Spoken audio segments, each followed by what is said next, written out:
Give a personal example of how leader presence affects unit cohesion, mission readiness, and team accomplishment. So Sergeant Major Perttu is a former Command Sergeant Major of mine. Was great at utilizing presence to reinforce order and discipline, military bearing, fitness, as well as overall morale.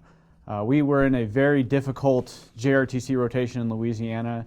It had rained for about 4 days straight, and we've been digging foxholes and everything. And my platoon and my company was just very down. And I don't know why he chose that moment to show up, but he did. And when he came around, it wasn't, he didn't speak to us about what we were doing wrong. He lifted us up just by being there, reminded us that as soldiers we have a duty to, or an obligation to be professional in our appearance, in our bearing, and just by being there at that moment, he lifted everybody's morale in that company up and enabled us to continue the mission. At one point, I had worked in an organization that may have lacked a little presence. We missed some cohesion in team dynamic. And I was lucky enough to have a lieutenant colonel who ended up engaging with our team. And it was more than just transparency, although it was important, and honesty and involvement.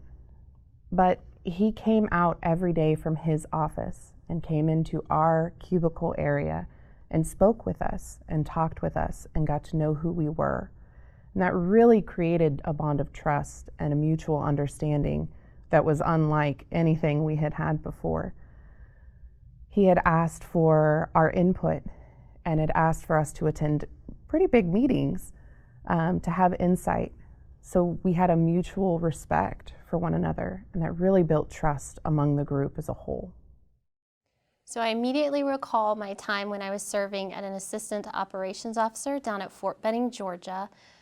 There were very few females within my organization. The only females that I had known of were those that were cadre over at the officer candidate school.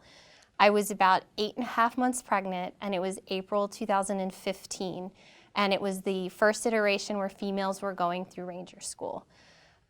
My coworkers at the time were not very pleased with the idea of females being into Ranger.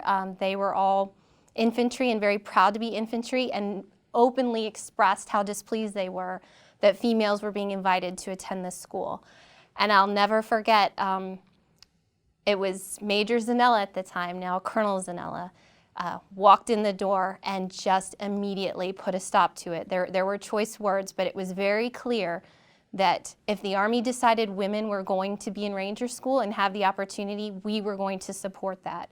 And the mood suddenly changed. And I can't tell you another coarse word that was said about women being in Ranger School after he physically entered with such a dominant presence to put a stop to that negative talk. He was there to support what the Army mission was, and he was going to make sure that his entire team was there to support it as well.